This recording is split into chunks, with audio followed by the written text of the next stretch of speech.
Hey guys, it's Mad Monday again. Today I have another design tip for you, and today I will talk about minimum pin diameter.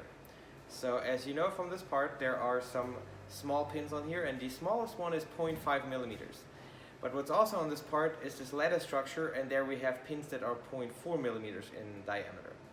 Typically on pins it's almost the same as on your walls.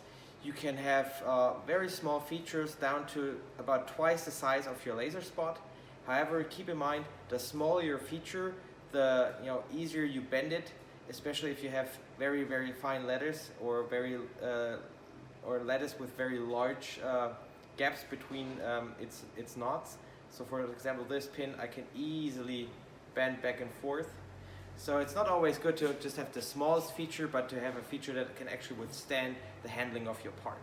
So in my opinion, 0.4 millimeters is a good minimum thickness for lattice structures.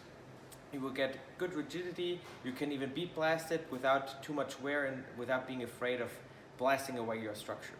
So about 0.2 to 0.4 millimeters is your ideal thickness for very tiny pins. I hope this tip was helpful today.